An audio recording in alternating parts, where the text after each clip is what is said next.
बोलिए श्री प्राणनाथ प्यारे की जय। आप सबको मेरा सादर प्रणाम। महाकुंभ के मेले में श्री प्राणनाथ जी सुंदर साथ सहित हरिद्वार पधारे। उस मेले में वैष्णवों के चारों संप्रदाय के अनुयायी, सतदर्शनी के विद्वान तथा 10 नामी सन्यासी भी उपस्थित थे। इसके अतिरिक्त सैकड़ों संप्रदाय के लाखों अनुयायी उस मेले में एकत्रित हुए। मुगल काल में हिंदुओं के मंदिरों, मठों, आश्रम तथा शिक्षा संस्थानों को नष्ट किया गया था। मेले आदि में भी मुगल सेना के आक्रमण का खतरा हमेशा बना रहता था। श्री जी तथा सुंदर साथ की वेशभूषा प्रचलित संप्रदायों की मान्यताओं के अनुकूल नहीं थी। न तो किसी ने गले में कंठी पहनी थी, न तिलक, न भगवा वेश था उनका। यह देखकर सबने अपने मन में सोचा कि कहीं ये औरंगजेब के भेजे हुए तो नहीं है। इनकी वेशभूषा हमसे न्यारी है, अतः इनका परिचय लेना चाहिए। यह सोचकर श्री जी से पूछा, आप कौन हैं? कृपया आप अपना परिचय दीजिए। हमें तो ऐसा लगता है कि सनातन हिंदू धर्म के किसी प्रचलित संप्रदाय के आप अनुयायी नहीं हैं। श्री प्राणनाथ जी ने उत्तर दिया, आप लोग जिन प्राचीन मान्यताओं का अनुसरण करते हैं उसे वेद शास्त्र के प्रमाणों से सिद्ध कीजिए। आप मेरी सभी शंकाओं का समाधान कीजिए ताकि मैं आपके मत को ग्रहण कर सकूं। मैं यह जानता हूं कि जीव की मुक्ति का स्थान कहाँ होगा और ब्रह्म कहाँ और कैसा है। यह सुनते ही चारों संप्रदाय के आचार्यों ने अपने अपने मत का प्रतिपादन किया। सभी ने अपना इष्ट लक्ष्मी रुक्मणी को बताया, मुक्ति का स्थान वैकुंठ, द्वारिका आदि बताया। उन्होंने अपना परमात्मा विष्णु भगवान को ही ठहराया। श्री प्राणनाथ जी ने कहा कि वेदों के और ग्रंथों के अनुसार महाप्रलय में 14 लोक सहित संपूर्ण प्रकृति मंडल का विनाश हो जाता है, तो आपके परमात्मा मुक्ति का स्थान कैसे सुरक्षित रहेगा? आपका सारा ज्ञान तो प्रकृति मंडल के अंदर का ही है। श्री जी के इस प्रश्न का किसी के भी पास कोई उत्तर नहीं था। सभी अपने इधर उधर झांकने लगे। इसके पश्चात 10 नाम सन्यास मत के आचार्य शास्त्र के लिए प्रस्तुत हुए। उन्होंने अपनी 7 मान्यताओं तथा 4 मठों का परिचय दिया। उनके मतानुसार भी ब्रह्म का धाम तथा मुक्ति का स्थान प्रकृति के अंदर ही सीमित था। इसलिए छठी मन्या में ही अखंड धाम की तरफ संकेत था, किंतु उनका पूर्ण स्पष्टीकरण नहीं था। श्री जी ने जब प्रकृति से परे उस अखंड त्रिगुणातीत धाम के बारे में जानना चाहा, तो सभी के पास मौन रहने के सिवा कोई और चारा नहीं था। शास्त्र का दृश्य बहुत ही रोमांचक था। हजारों की संख्या में लोग शास्त्र का आनंद लेने के लिए श्रोता के रूप में उपस्थित हो गए थे। श्री प्राणनाथ जी जब भी ब्रह्म, अखंड धाम, स्वरूप तथा लीला के संबंध में प्रश्न करते तो आचार्यों को मौन होना पड़ता। सारी जनता आश्चर्यचकित नेत्रों से यह दृश्य देख रही थी। अतः 6 दर्शनों के आचार्य जी की साक्षात करने के लिए भी तैयार हुए। सर्वप्रथम न्याय दर्शन के आचार्य ने कहा, जीव, ईश्वर तथा माया तीनों एक दूसरे से भिन्न तथा अनादि हैं। जब दुख की 21 सीढ़ियां का नाश हो जाता है तो जीव अखंड मुक्ति को प्राप्त होता है। श्री जी ने पूछा, दुख की 21 सीढ़ियों से परे ब्रह्म का अखंड स्वरूप कहाँ है? इस प्रश्न का उनके पास कोई उत्तर नहीं था। दर्शन के आचार्यों के क्रम को ब्रह्म का रूप बताया। श्री जी ने कहा कि कर्म की उत्पत्ति जीवन के मन में अहंकार तथा इंद्रियों के संयोग से होती है। ब्रह्म तो इन सब प्राकृतिक तत्वों से रहित है, इसलिए उसे कर्म का स्वरूप नहीं कह सकते। सभी लोग वहां पे ये बातें सुनकर चुप हो गए। सांख्य शास्त्र के आचार्य ने पुरुष और प्रकृति के मिलने की सृष्टि की उत्पत्ति बताई। श्री जी ने पूछा कि इन दोनों का स्वरूप क्या है और ये कहाँ और कैसे मिलते हैं? तारतम्य ज्ञान से रहित होने के कारण इन प्रश्नों का उनके पास भी कोई उत्तर नहीं था। इन सब के मौन हो जाने पर वैशेषिक दर्शन के आचार्य शास्त्रार्थ के लिए तैयार हुए। उन्होंने कहा, काल ही ब्रह्म का स्वरूप है, इसी से सबकी उत्पत्ति होती है और प्रलय की लीला भी होती है। श्री जी ने कहा, आपने वैशेषिक दर्शन का सही चिंतन नहीं किया है। कनाद मुनि ने कहीं भी जड़ तत्व काल को ब्रह्म के रूप में नहीं माना है। सभी धर्म ग्रंथों में ब्रह्म का स्वरूप काल से अतीत ही वर्णन किया गया है। योग दर्शन के आचार्यों ने कहा कि ब्रह्म ज्योति स्वरूप है और इस सृष्टि के कण कण में व्यापक है। वह योग के 8 अंगों से अभ्यास से प्राप्त हो जाता है।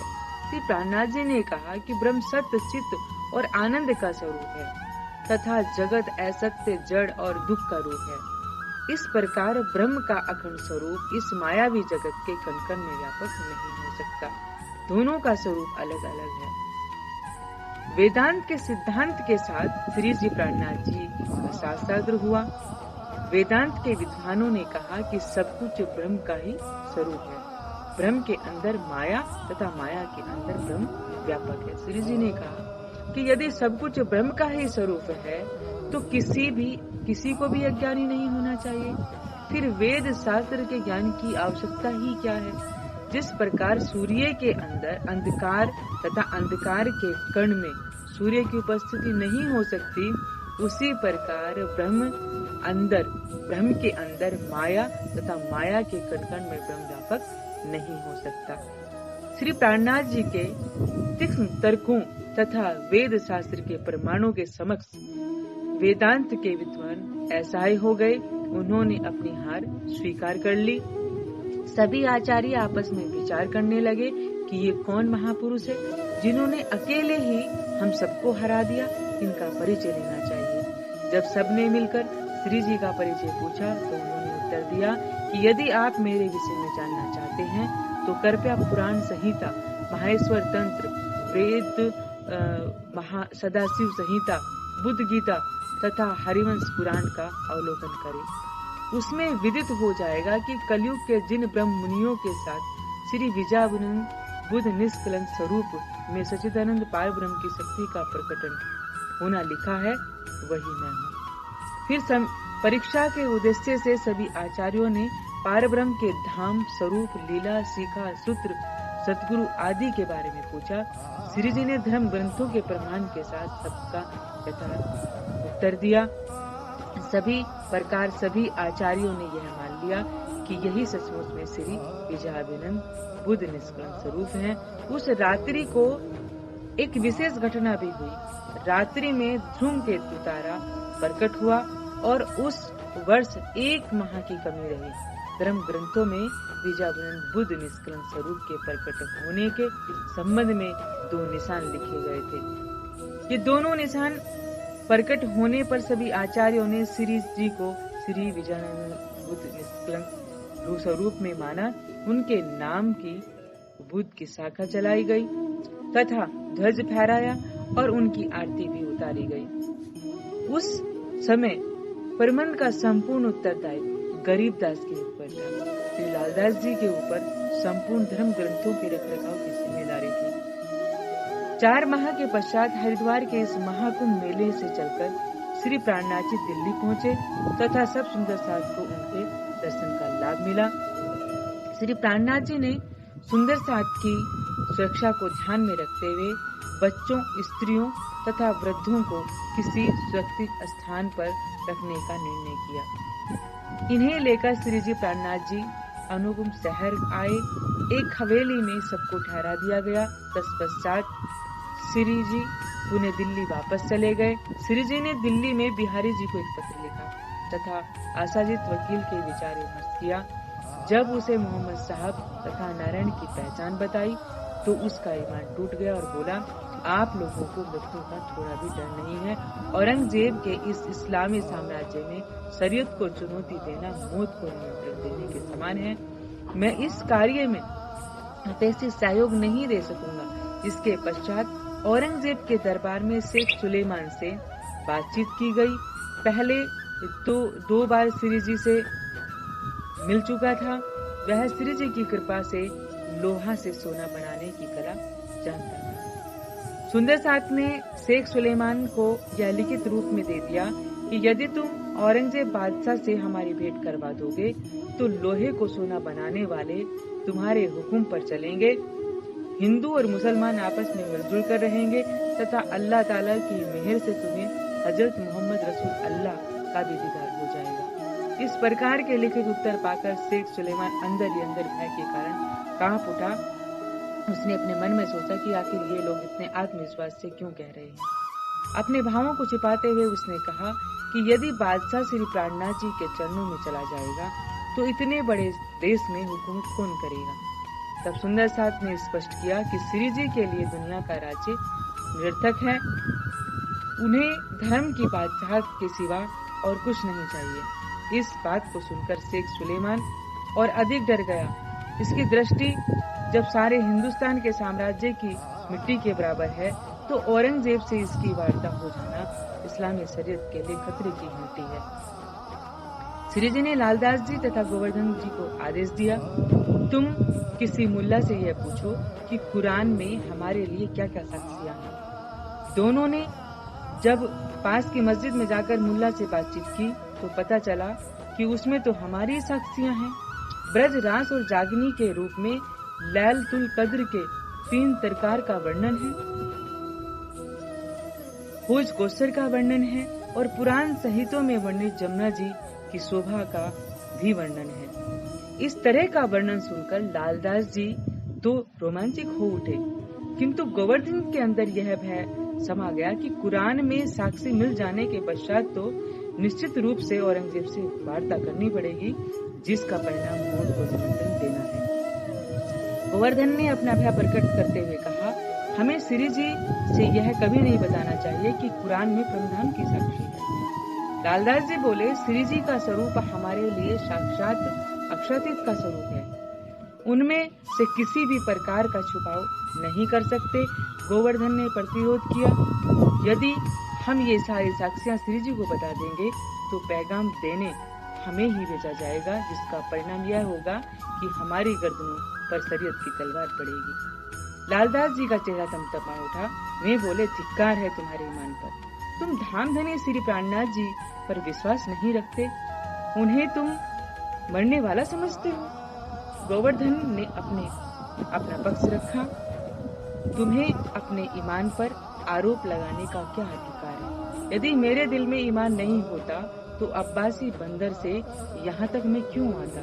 यह कहकर तेज कदमों से चलते हुए गोवर्धन श्री जी के पास पहुँचे। लालदास जी पीछे रहे। उस समय शाम के 5:15 बजे थे। श्री जी हवेली में अटारी पर बैठे हुए थे।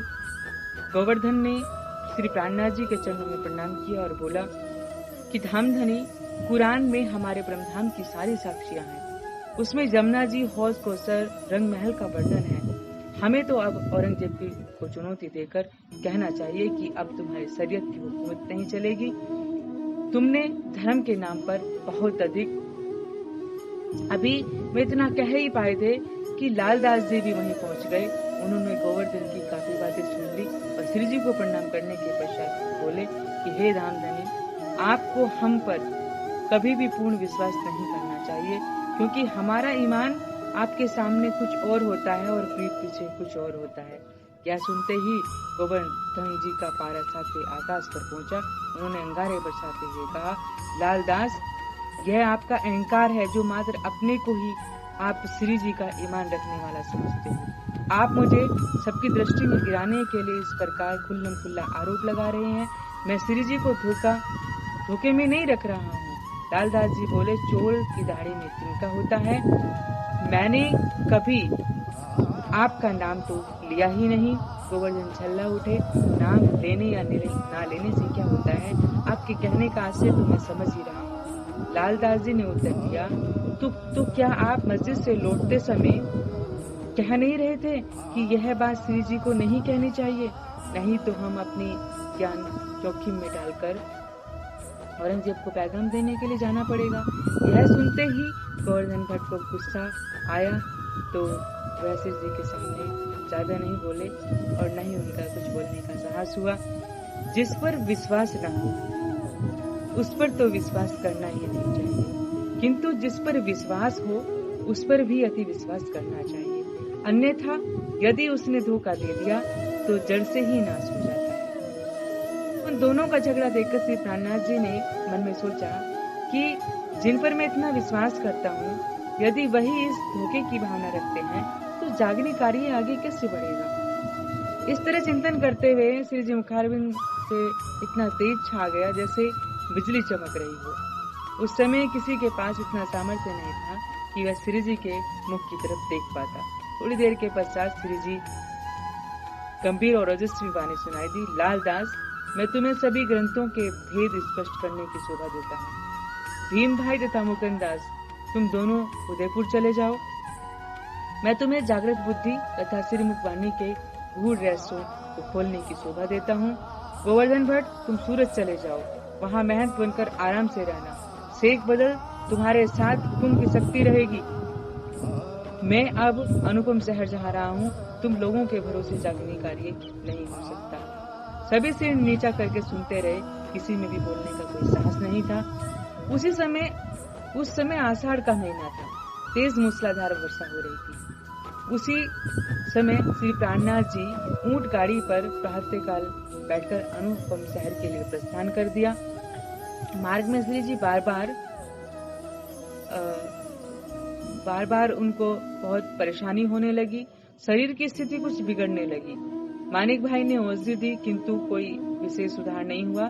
श्री जी के इस बिगड़ते हुए स्वास्थ्य को देखकर लालदास जी की धर्म पत्नी लालबाई रोने लगी। श्री प्राणनाथ जी ने उन्हें सांत्वना देते हुए कहा, अभी स्तन से लीला होनी बाकी है, तुम जरा भी चिंता न करो। जैसे ही प्राणनाथ जी अनुपम शहर पहुंचे, पार ब्रह्म के जोश आवेश की ब्रह्मवाणी का प्रारंभ हो गया। कुरान के 30 पारों के वास्तविक रहस्य सनंद ग्रंथ में 30 प्रकरणों में उतरे, जिसमें कलश के 12 प्रकरणों की भाव जुड़े हुए थे, ताकि हिंदू मुसलमान सबको एक सत्य की पहचान कराई जा सके।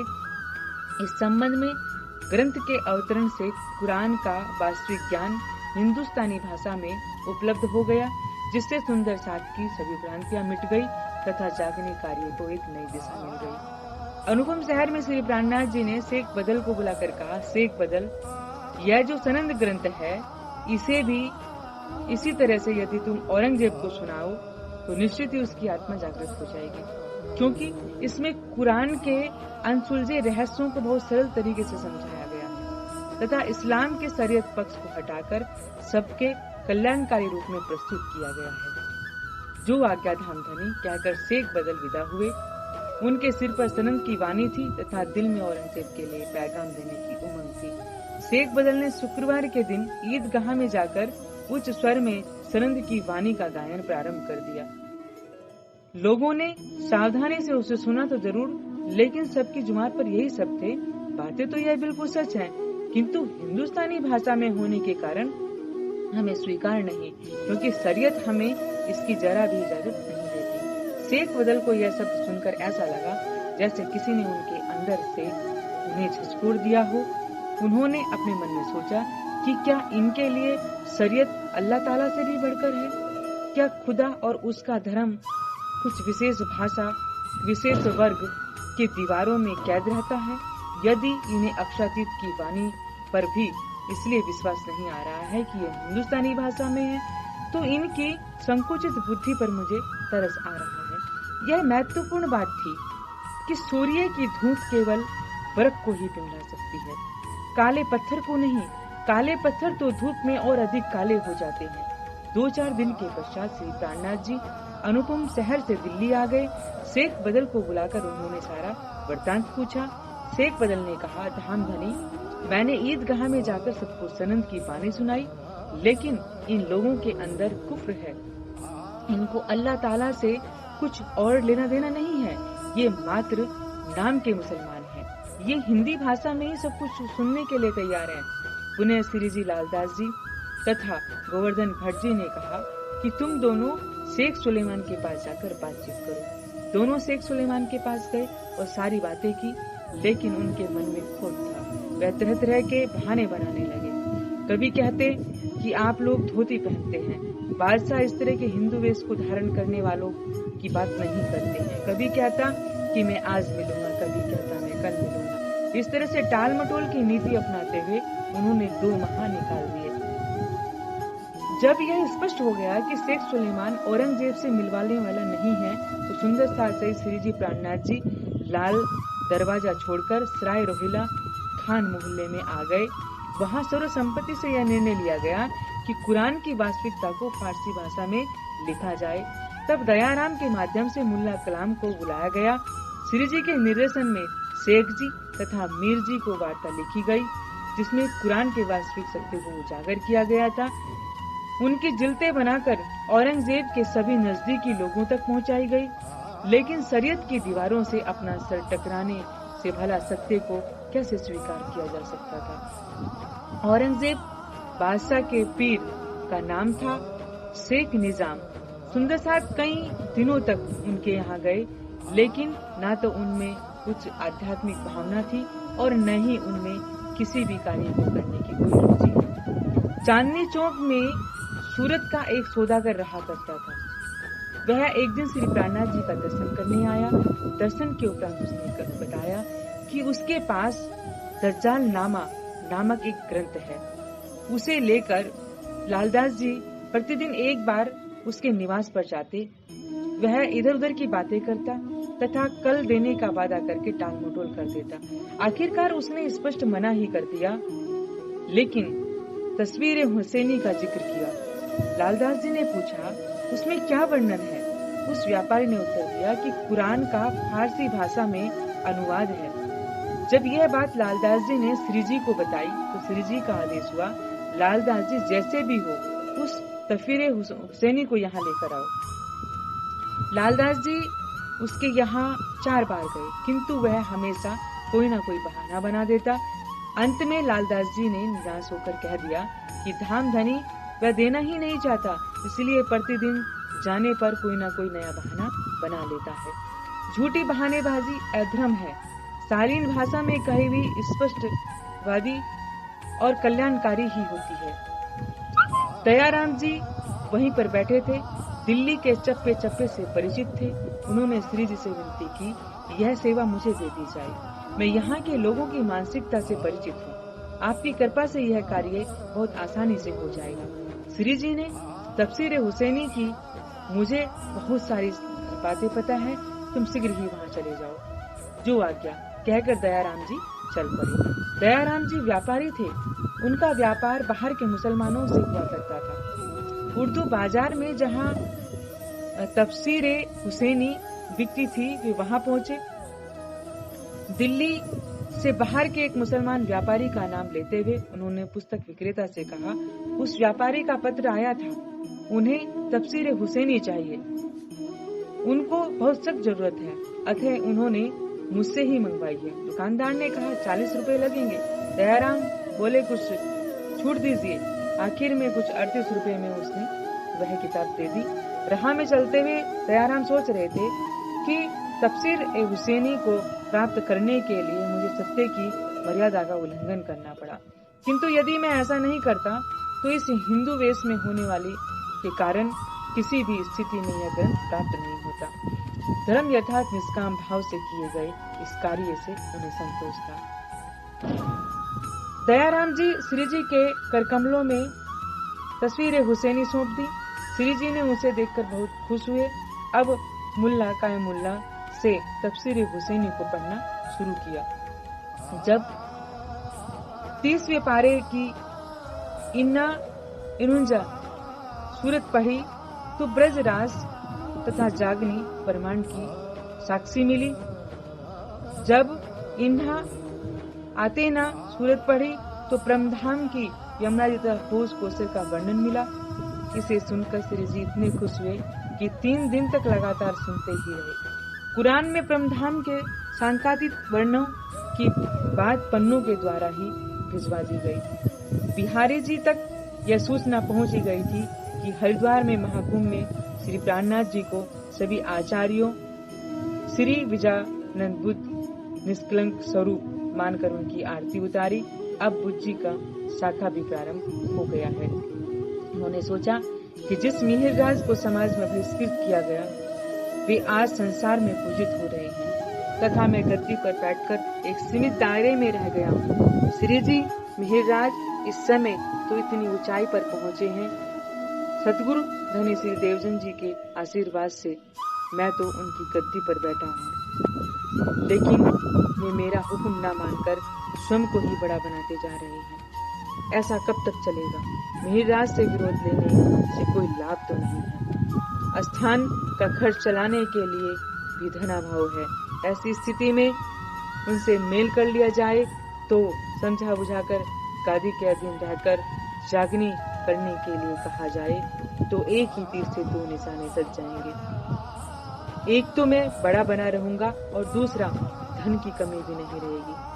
मनुष्य को एकमात्र धर्मनिष्ठ होना चाहिए। धर्म को न मानकर व्यक्तिनिष्ठ या स्थाननिष्ठ होना स्वयं के पतन पर उन्मुख होना होता है।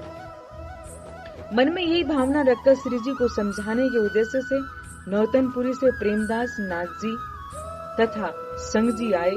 दिल्ली में सराय रोहिला खान में हवेली में आकर श्री जी से उन्होंने मिलाप किया। श्री जी से भेंट करने के पश्चात उन्होंने बातचीत प्रारंभ की। उनके मन में यही अभिमान था कि श्री जी मिहिरराज जी के गुरु के स्थान से आए हैं, इसलिए हम सबके पूज्य हैं। श्री जी से बात करते करते वे जोश में कहने लगे, मिहिरराज, आप भी यही मानते हैं कि सतगुरु धनी श्री देवचंद जी के अंदर अक्षरातीत ने लीला की है? आपके पास जो ज्ञान का भंडार है वह सतगुरु महाराज की कृपा से है। सतगुरु धनी श्री देवचंद जी की गादी इस समय बिहारी जी महाराज विराजमान है, तो उन्हीं के स्वरूप माने जाएंगे। आपको श्री बिहारी जी महाराज की छत्रछाया में रहकर जागने कार्य करना है, ताकि गादी स्थान की महिमा बढ़ती रहे। उस समय श्री प्राणनाथ जी चुपचाप सुनते रहे। जब चर्चा का समय आया तो उनके मुखारबिंद से अमृत की रसधारा बहने लगी। जो कुछ वेदों में कहा गया है वही भाषा वेद कथित ग्रंथों में है। सतगुरु धनी श्री देवचंद जी ने तारतम्य ज्ञान से जिस सत्य को दर्शाया है, मोहम्मद साहब के कथनों का तात्पर्य भी उसी सत्य से है। अज्ञानतावश इस संसार में लोग आपस में लड़ झगड़ रहे हैं। सुंदर सास सहित प्रेम जी, नाग जी और संग जी मग्न मुग्ध होकर चर्चा सुन रहे थे। अचानक एक विचित्र दृश्य दिखाई दिया। प्रेम जी, नाग जी तथा संग जी ने देखा कि आसन पर श्री जी तो है ही नहीं, उनकी जगह सतगुरु धनी देवचंद जी बैठे हुए हैं। उन्होंने अपनी आंखें मली, कहीं हम लोग नींद में तो यह सपना नहीं देख रहे हैं। पुनः उन्होंने सतगुरु धनी देवचंद जी को देखा, पुनः आंखें मली। तीनों ने एक दूसरे को देखा और आपस में फुसफुसाकर बोले, देख रहे हो ना, आसन पर तो साक्षात सतगुरु श्री निजानंद स्वामी जी दिखाई दे रहे हैं। तीनों भोचक्की होकर निजानंद स्वामी के दर्शन करते रहे। अब चर्चा समाप्त हो गई। आसन पर उन तीनों को केवल श्री जी ही दिखाई पड़ रहे थे। ऐसा लग रहा था कि निजानंद स्वामी अदृश्य हो गए हैं और मिहिरराज जी के अंदर विराजमान हो गए हैं। तीनों उठे और श्री जी के चरणों में नतमस्तक हो गए तथा बोले, हमने अपनी आंखों से आपके हृदय में विराजमान निजानंद स्वामी के दर्शन किए हैं। अब हम सभी सुंदर साथ को पत्रों के द्वारा बताएंगे। अब तक हमसे जो भूल हुई, गादी को हम सब कुछ मानते रहे। श्री निजानंद स्वामी जी को आपके अंदर ही विराजमान है। श्री जी का सानिध्य में 22 दिन रहने के पश्चात नाग जी तथा संग जी तो नौतनपुरी के लिए प्रस्थान कर दिए, लेकिन प्रेमदास जी श्री जी की सेवा में लगे रहे। भला श्री जी के स्वरूप की पहचान होने के पश्चात प्रेम जी अलग कैसे रह सकते थे? दिल्ली से चलने से पूर्व उन्होंने पत्रों द्वारा सब सुंदर साथ को सूचित कर दिया कि श्री जी निजानंद स्वामी श्री मिहिरराज जी के धाम हृदय में विराजमान है। नाग जी तथा संग जी को भी बिहारी जी की सेवा के लिए काफी धन देकर विदा कर दिया गया। जब वह नौतनपुरी पहुंचे तो बिहारी जी से मिले। प्रेम जी, नाग जी और संग जी ने, यह तीनों ने ही देवचंद्र जी के तारतम्य ज्ञान ग्रहण कर लिया, इसलिए मैं पहले श्री जी के स्वरूप को पहचान नहीं सके थे, क्योंकि वे यही मानते थे कि हम सभी एक सतगुरु के शिष्य हैं। गादी पर बैठे होने के कारण यद्यपि बिहारी जी को मैं पूज्य तो मानते थे, किंतु व्यवहार उनका मित्र जैसा ही हुआ करता था। बिहारी जी के पास पहुंचकर मैं बोले, महाराज, आपके दिल में श्री निजानंद स्वामी के अतिरिक्त अन्य किसी पर भी कोई आस्था नहीं है, किंतु विचित्र बात यह है कि हमने चर्चा के समय मिहिरराज जी की जगह श्री निजानंद स्वामी जी को बैठे देखा है। यह सुनते ही बिहारी जी महाराज तिल न उठे। उन्होंने नागजी भाई से भरे स्वर में कहा, जब तुम्हें मिहिरराज के अंदर निजानंद स्वामी के दर्शन होते हैं तो इस गादी में क्या रखा है? इसका मतलब यह है कि मैं कुछ भी नहीं हूँ। तो उन्होंने घबराते हुए उत्तर दिया, नहीं महाराज, हमारे कथन का यह आशय नहीं है कि आप कुछ भी नहीं है। आप हमारे गुरुपुत्र हैं, अनंत सम्मानीय हैं, किंतु हमने आंखों से अपनी जो देखा है, जब श्री जी मिहिरराज जी चर्चा करते हैं तो उन्हीं की जगह श्री निजानंद स्वामी जी का स्वरूप दिखाई देता है। यह बात हम अपने सच्चे हृदय से कह रहे हैं। यह सुनते ही बिहारी जी महाराज गादी से उठ खड़े हुए और तमतमाते हुए बोले, अब मेरी समझ में आ गया कि तुम गादी पर बैठा कर केवल नाम मात्र का ही धामधनी बनाया है। तुम सबकी श्रद्धा तो मिहिरराज पर है, फिर मेरे यहाँ रहने से क्या लाभ। यह कहकर वह तेज कदमों से चल पड़े।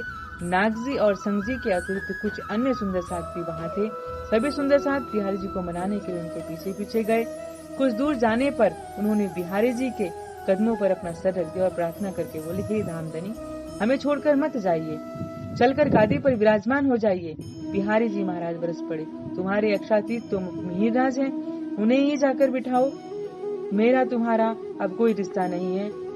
रूखे दिल वाले बिहारी जी को जरा भी नहीं पिघलना था।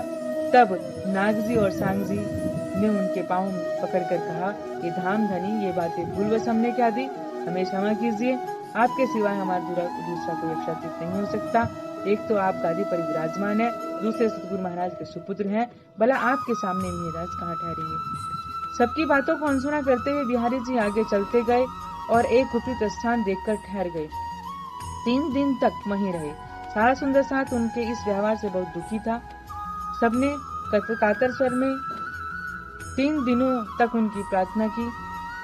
तब कहीं जाकर पत्थर की वह प्रतिमा थोड़ी सी पिघली और गादी पर पुनः बैठना स्वीकार किया। नागजी और सांगजी ने उन्हें सबके पास एक पत्र लिखा। हमारे पूर्व पत्रों पर ध्यान न देकर इस पत्र को ही प्रमाणित माना जाएगा।